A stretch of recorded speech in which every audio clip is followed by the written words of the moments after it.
Hola, ¿cómo están? Espero que se encuentren muy bien. Vamos a ver en esta oportunidad la unidad número 5. Vamos a hablar de la histología, tejidos epiteliales, conectivos, cartilaginosos, adiposos, óseos, sangre, el muscular y el nervioso. Primero que vamos a ver es el tejido epitelial, pero antes hacemos una breve mención de, recordamos cuando estudiábamos los niveles de organización y vimos que había un nivel atómico, un nivel molecular, un nivel celular y que este nivel celular, en el nivel celular las células se organizaban de manera que iban a formar tejidos. Entonces ahora lo que vamos a estudiar es este nivel de organización, el nivel tisular de tejidos o epitelios. Tejidos y epitelios son sinónimos.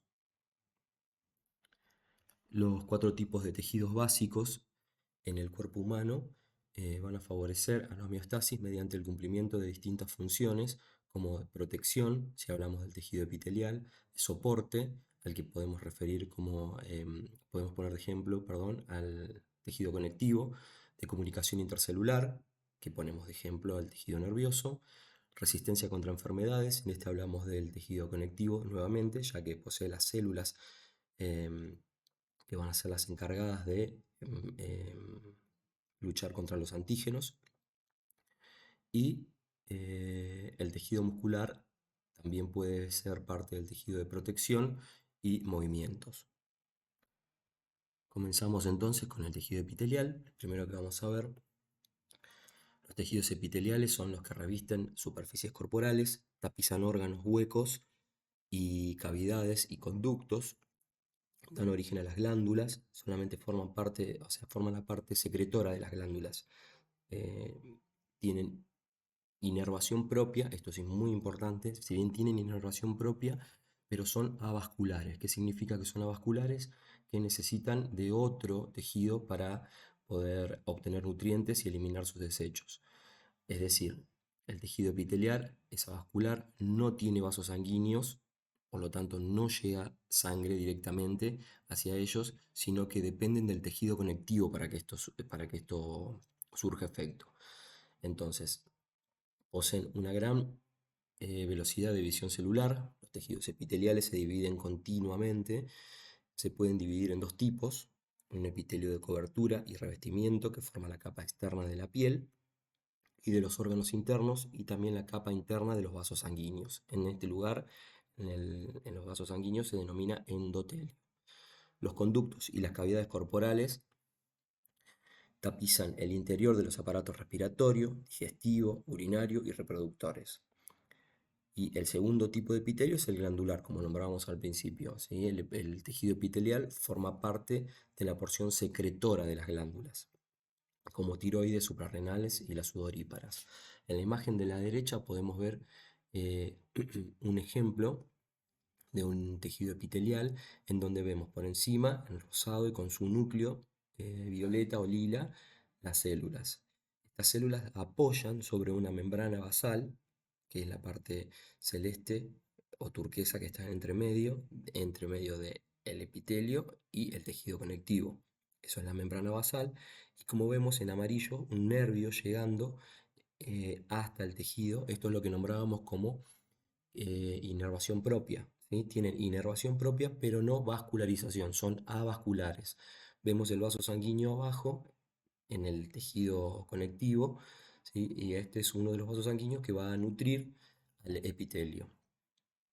Otra cosa importante que tenemos que saber, muy importante, es que los epitelios tienen tres superficies a saber, que son la superficie apical, que es la superficie libre, em, en la superficie, digamos, que no tiene contacto con otra cosa que no sea la luz del órgano, ¿sí?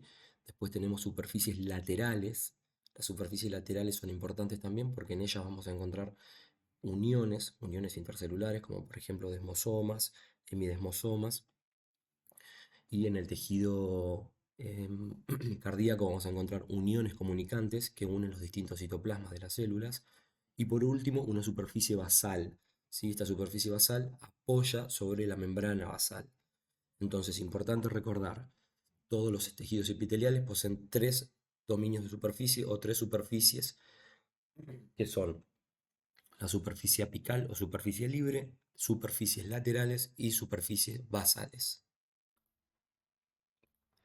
Pasamos ahora a la clasificación del tejido epitelial.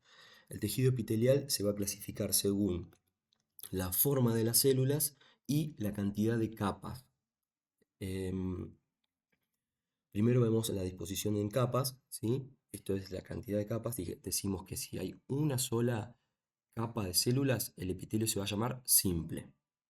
Si tenemos más de dos, tres o más, el epitelio se llama estratificado. Y en el medio vemos uno que dice pseudoestratificado. Este es un epitelio en el cual todas las células van a llegar hasta la membrana basal, que es la parte más inferior, ¿sí? Donde apoyan todos los epitelios. Todas llegan hasta ahí, pero no podemos diferenciar por el orden que tienen si hay una, dos o tres capas. Por lo tanto, se denominan pseudoestratificados. Vemos en el de la derecha, en el estratificado, que sí podríamos contar la cantidad de capas, que serían aproximadamente de 4. En el pseudoestratificado no podemos llegar a ver todas las capas, por eso se denomina pseudoestratificado, y repetimos que si tienen una sola capa, se denominan epitelio simple. Eso según la disposición en sus capas. Ahora, según la forma celular, lo vamos a dividir en pavimentoso o plano, ¿sí? Es lo mismo pavimentoso y plano, y para mí es más fácil recordarlo como plano, em, cúbico y cilíndrico. En el plano o pavimentoso vemos que predomina el ancho sobre la altura. En el cúbico tienen una relación parecida, la altura y el ancho de la célula, y en el cilíndrico son más altas y más delgadas. Vamos a ver algunos ejemplos. Eh, en este vemos en el ejemplo A, este es un epitelio plano simple, en el que vemos las células que apoyan sobre la membrana basal. El B se trata de un epitelio cilíndrico simple, que significa que está formado por una sola capa de células cilíndricas.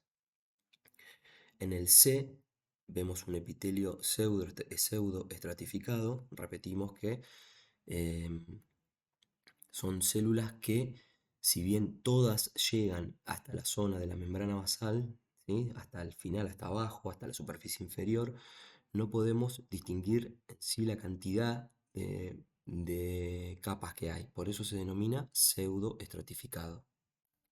Otro tipo de epitelios, de ejemplos de epitelios, es el de transición. Este tipo de epitelio lo podemos encontrar, por ejemplo, en la vejiga. Se llaman de transición porque tienen dos disposiciones distintas. En el que la vejiga está vacía, sin orina, las células tienen una forma más cúbica, o sea, un poco más grande, y una vez que la vejiga se llena de orina, pueden distenderse y llegar a parecer planas. Por eso se llama de transición. Continuamos con el E. En el E vemos un epitelio cúbico simple, ¿sí? Está formado por una sola capa de células cúbicas, y, como todos los epitelios, volvemos a repetir, apoyan sobre una membrana basal. El F es un epitelio plano estratificado, ¿sí? Plano estratificado, ¿por qué? Porque ustedes van a decir, pero vemos células cúbicas también.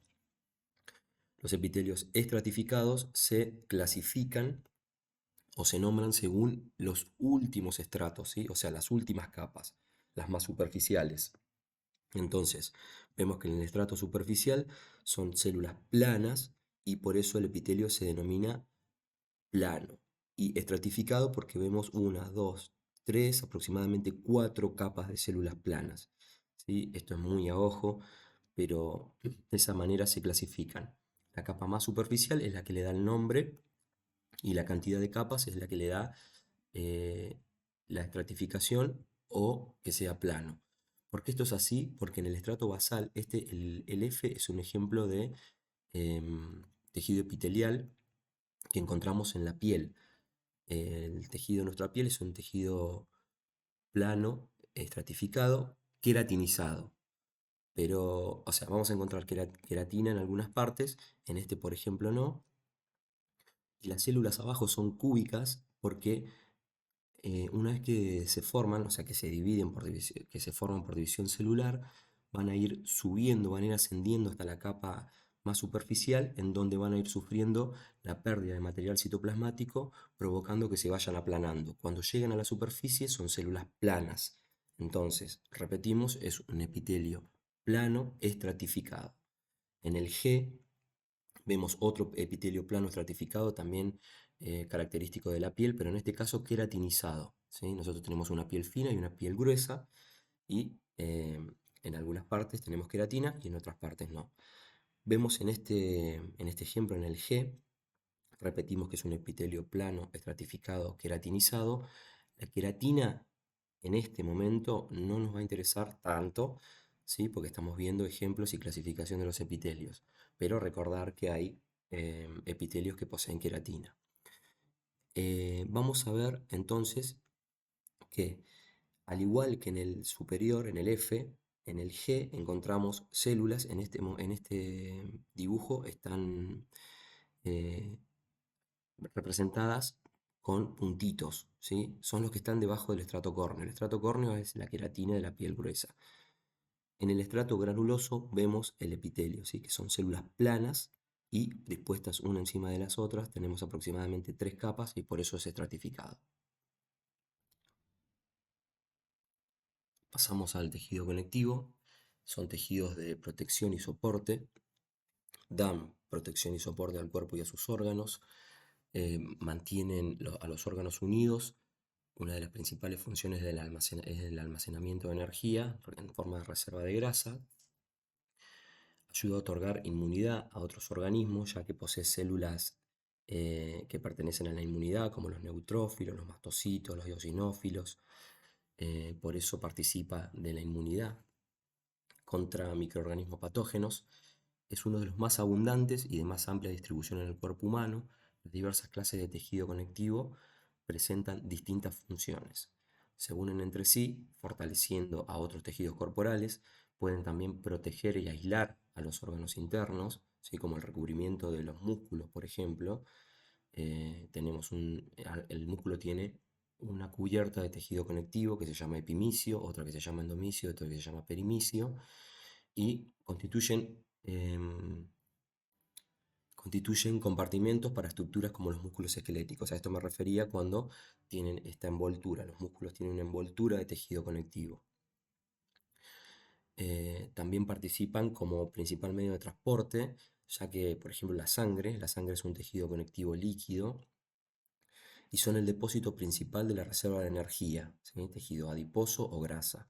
Constituyen el origen de las respuestas inmunitarias más importantes. Volvemos a repetir, mediante células como, por ejemplo, los neutrófilos, mastocitos, eosinófilos, macrófagos. Fundamentalmente vemos que el macrófago es una célula eh, relativamente grande del tejido conectivo. También, por otro lado, volvemos a repetir que los tejidos conectivos, en el caso del tejido epitelial, lo que hacen es favorecer a la nutrición y la eliminación de desechos, ya que el tejido epitelial, repetimos, es un tejido avascular. Entonces va a utilizar la sangre del tejido conectivo, ¿sí? De los vasos del tejido conectivo, para nutrirse. Y por último mencionamos que existen dos tipos de tejido conectivo, el laxo y el denso. El tejido conectivo laxo se caracteriza por poseer más células que fibras, ¿sí? Muchas células y pocas fibras. Y el tejido conectivo denso, lo contrario, menos células y muchas más fibras. Mencionamos dentro de los tejidos conectivos a la sangre, que está formada por el plasma y los elementos formes, que son los glóbulos rojos o eritrocitos, los glóbulos blancos o leucocitos, y las plaquetas o trombocitos. Se localiza dentro de los vasos sanguíneos, en las arterias, las arteriolas, los capilares, vénulas y venas, y dentro de las cavidades cardíacas, ¿sí? O sea, dentro de las aurículas y los ventrículos. La función que tienen es la de transportar oxígeno y algo de dióxido de carbono, y los leucocitos llevan a cabo la fagocitosis y participan en reacciones alérgicas y las respuestas del sistema inmunitario, mientras que las plaquetas tienen una función fundamental en la coagulación de la sangre. Pasamos ahora a los tipos de cartílago. Vamos a ver primero el cartílago elástico. El cartílago elástico está formado por fibras de colágeno tipo 2 y fibras elásticas. Posee pericondrio. El pericondrio es una vaina de tejido conectivo que rodea la mayor parte del cartílago, ¿sí? Algunos cartílagos lo tienen, otros cartílagos no. Este pericondrio tiene una capa fibrosa externa y una capa celular interna. La capa interna celular es una capa que secreta matriz. El pericondrio es muy vascularizado y son sus vasos sanguíneos los que nutren a las células del cartílago. Entonces vemos que el cartílago elástico sí posee pericondrio. ¿Y dónde podemos encontrar cartílago elástico? En el pabellón auricular, ¿sí? En las orejas, paredes del conducto auditivo externo, en la trompa de Eustaquio, en la epiglotis y en el cartílago cuneiforme de la laringe. Después tenemos otro tipo de cartílago que es el fibrocartílago. Está formado por fibras de colágeno tipo 1, tiene una matriz acidófila, con trocitos organizados en filas paralelas entre los haces de colágeno. ¿Sí? Vemos las células del cartílago, son los condrocitos, que los vemos en azul, ¿sí? Y rodeados de tejido rojo que representa el colágeno. Em, También poseen pericondrio, perdón, no poseen pericondrio, el fibrocartílago es el único tejido cartilaginoso que no posee pericondrio, ¿sí? Tipo de cartílago sin pericondrio. Y lo encontramos en los discos intervertebrales, o sea, los discos que están entre las vértebras, discos articulares, sínfisis del pubis, inserción de algunos tendones. En estos lugares encontramos fibrocartílago. Y por último tenemos al cartílago hialino, formado por un tipo de colágeno tipo 2. El colágeno se denomina con números romanos según el orden en que fueron descubiertos, ¿sí? Primero el 1, o sea, del 1 en adelante, según el orden en que fueron descubiertos, se les fue enumerando. También posee una matriz, posee una matriz basófila, con trocitos generalmente organizados en grupos. Posee pericondrio en la mayoría de los sitios, menos en las articulaciones y en las epífisis, ¿sí? Las epífisis son por ejemplo, lo que podemos tocarnos atrás en la espalda de las vértebras. Perdón, la epífisis es la cabeza, o sea, la parte más externa de los huesos, ¿sí? El hueso está formado por una diáfisis y una epífisis. En las epífisis, o sea, en los extremos de los huesos, no tenemos cartílago hialino.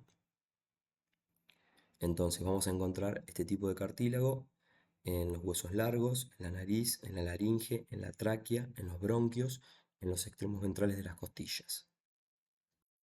Pasamos ahora al tejido adiposo. El tejido adiposo está formado por células que derivan de los fibroblastos, que son los adipocitos, ¿sí? El adipocito es la célula del tejido adiposo. Están especializadas en almacenar grasas, o sea, triglicéridos, en una gran gota central, que es en la que vemos en el dibujo, ¿sí? En el medio. El núcleo de la célula está hacia uno de los laterales.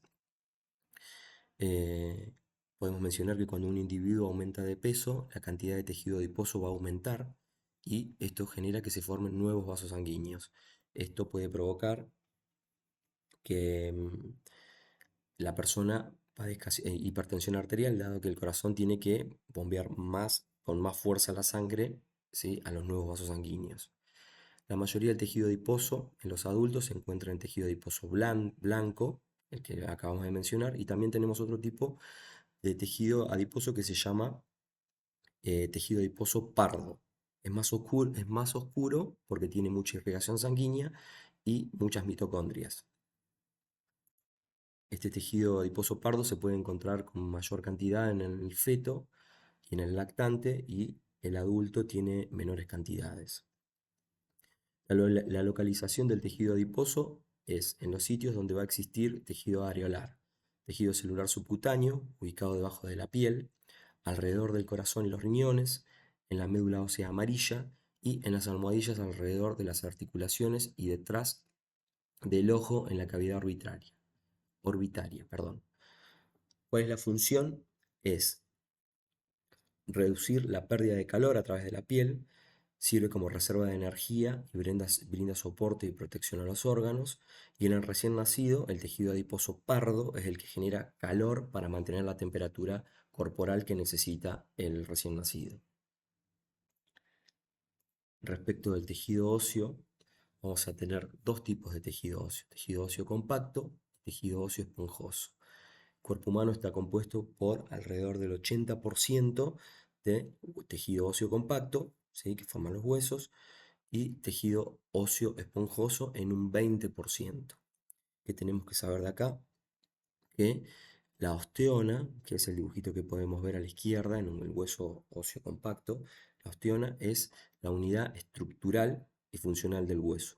Eso es muy importante, ¿sí? Tiene un foramen o agujero central por la que pasan vasos sanguíneos y está formada por laminillas concéntricas. Eso es la osteona. Este hueso compacto lo vamos a encontrar en la mayor parte en la diáfisis del hueso, ¿sí? En el cuerpo del hueso. Como vemos, este es un corte de un hueso largo, que podemos ver chiquitito a la izquierda arriba. Y por otro lado, el tejido óseo esponjoso se caracteriza por no estar formado por osteonas. No sé si vieron alguna vez cuando se corta el hueso y se ven todas como una red de hueso. Ese es el tejido óseo esponjoso. Se va a encontrar por lo general en la epífisis del hueso, ¿sí?, en las extremidades. En la siguiente imagen podemos ver la epífisis, son los extremos arriba del hueso. Esto es un hueso largo. La diáfisis es el cuerpo y tenemos remarcado dónde vamos a encontrar hueso compacto, ¿sí?, en la diáfisis, pero solamente recubriendo la médula ósea que iría por dentro del hueso. Y arriba, en la médula ósea roja, que es donde se forma sangre, vamos a encontrar hueso esponjoso, ¿sí? Este hueso esponjoso contiene la médula ósea roja. Otra cosa importante que debemos saber del tejido óseo es que está formado por 4 tipos de células. La primera que vamos a mencionar es la célula osteogénica. Esta célula es una célula que está en constante división, es la única célula que se divide del tejido óseo, ¿sí? Y sus células hijas van a ser los osteoblastos, ¿sí?, que es la célula que le sigue. Los osteoblastos no se dividen, no presentan división mitótica. La única célula, repetimos, que se divide es la célula osteogénica. El osteoblasto lo que va a hacer es secretar matriz, ¿sí?, una matriz osteoide. Esta matriz, que tiene un aspecto líquido, una vez que rodee a todo el osteoblasto, este osteoblasto va a pasar a llamarse osteocito. Y el osteocito es la célula madura del tejido óseo. Por último mencionamos al osteoclasto. El osteoclasto es una célula grande y se encarga de la resorción y la destrucción. O sea, sería como una célula de limpieza, ¿sí? Resorción es eso, quitar lo que no sirve, y destruye la matriz osteoide que no es utilizada. Entonces repetimos, tenemos primero una célula osteogénica, ¿sí?, que es la que va a dar origen a los osteoblastos. Los osteoblastos van a secretar una matriz osteoide. Una vez que se encuentran todos rodeados de esta matriz que ellos mismos están secretando, la célula pasa a llamarse osteocito. El osteocito es la célula madura del tejido óseo. La cuarta célula, repetimos, es el osteoclasto, que se encarga de la limpieza, ¿sí?, de la resorción y la destrucción de la matriz osteoide. Pasamos ahora a los tejidos musculares. El tejido muscular está formado por células alargadas que se denominan fibras musculares o miocitos, ¿sí? Es decir, fibra muscular o célula muscular es lo mismo. Estas células musculares pueden utilizar el ATP, que es el adenosintrifosfato, para generar la fuerza, ¿sí? Ya vimos cómo durante la contracción muscular las células utilizan la energía almacenada en el ATP. Como resultado, el tejido muscular va a producir los movimientos del cuerpo, mantener la postura y generar calor. También brinda protección Y de acuerdo a su localización y con ciertas características estructurales y funcionales, el tejido muscular se clasifica en tres tipos: en tejido muscular esquelético, tejido muscular cardíaco y tejido muscular liso. Comenzamos por el tejido muscular o músculo esquelético. Se localiza en lo general, se inserta en los huesos por medio de tendones, es estriado, su unidad funcional es el sarcómero y utiliza la energía del ATP para realizar contracción. La función que tiene es la de movimiento, postura, producción de calor y protección. Características de la fibra muscular o célula muscular es que es multinucleada, o sea, tiene más de dos núcleos, ¿sí? Tiene muchos núcleos, y otra característica son las estriaciones, ¿sí? Es un tejido muscular estriado. El siguiente tejido es el músculo cardíaco, músculo estriado también, pero a diferencia del esquelético, esta es una diferencia muy importante que tenemos que recordar, que el músculo cardíaco es involuntario, mientras que el músculo esquelético, este músculo, ¿sí?, que se localiza, se inserta en los huesos, es voluntario. Músculo cardíaco involuntario. Tiene discos intercalares, esta es otra de las funciones. Cuando veíamos al principio las superficies, que dijimos que había una superficie apical, superficies laterales y superficie basal, en la superficie lateral las células van a tener comunicaciones entre los citoplasmas, ¿sí?, mediante uniones comunicantes. Esta célula se caracteriza por tener uno o dos núcleos y se localiza en las paredes del corazón. Por supuesto que la función va a ser la de bomba, la de bombear la sangre hacia todas las partes del cuerpo. Repetimos entonces, qué tenemos que saber del músculo cardíaco: que es estriado, al igual que el músculo esquelético, pero se diferencia en que este es involuntario, ¿sí? Es involuntario, se contrae por sí solo. Posee discos intercalares, que son comunicaciones entre las células, entre los distintos citoplasmas, ¿sí?, que están ubicadas en la superficie lateral de las células, y se localiza en el corazón, se localiza en las paredes del corazón. Y por último, el tejido muscular liso lo podemos encontrar en el iris del ojo, en la pared de las estructuras internas huecas como los vasos sanguíneos, donde forman un endotelio, en las vías aéreas pulmonares, en el estómago, los intestinos, vesícula biliar, vejiga y útero. La función que tiene es la de movimiento. Constricción de los vasos sanguíneos, o sea, hace que disminuya el diámetro del vaso sanguíneo o aumente, tanto de los vasos sanguíneos como de las vías aéreas, y por otro lado participa en la propulsión de los alimentos a lo largo del tubo digestivo mediante movimientos de peristaltismo. También lo encontramos en la vejiga, donde provoca la contracción de la vejiga, y también en la vesícula biliar tiene el mismo efecto, ¿sí?, el de contracción. Y por último vamos a mencionar las características generales del tejido nervioso. Está formado por neuronas, que son las células nerviosas, que constan de un cuerpo celular y prolongaciones que se extienden desde el cuerpo, ¿sí?, que son las dendritas. El cuerpo no son las dendritas, sino las prolongaciones son las dendritas. Tiene muchas dendritas y un solo axón. El axón es la cola. También posee neuroglia. La neuroglia es el material donde van a estar dispersas, ¿sí?, donde van a estar colocadas las neuronas, y la función que cumple es la de soporte, ¿sí? La neuroglia tiene una función de soporte. No conduce ni genera potenciales de acción, sino que su única función es la de soporte. ¿Dónde vamos a localizarlo? Obviamente en el sistema nervioso, y la función es la de la sensibilidad, dar sensibilidad a diversas clases de estímulos. Convierte los estímulos en impulsos nerviosos, en potenciales de acción, y los conduce hacia otras neuronas, o sea, por medio de otras neuronas, hacia las fibras musculares o hacia las glándulas. ¿Qué quiere decir esto? Por ejemplo, si nosotros con la mano nos quemamos, el calor va a ser el estímulo. Ese estímulo se va a convertir en un impulso nervioso que va a viajar hacia la corteza cerebral, y desde la corteza cerebral se va a enviar una respuesta. Esa respuesta viaja por otro tipo de neuronas, que no son las sensitivas. Las sensitivas llevan desde la superficie al sistema nervioso y neuronas em, aferentes, ¿sí? De respuesta, motoras, son las que van a transmitir el impulso que se va a estar representado en este caso en quitar la mano, ¿sí? En contraer músculos para quitar la mano de lo que provocó el estímulo.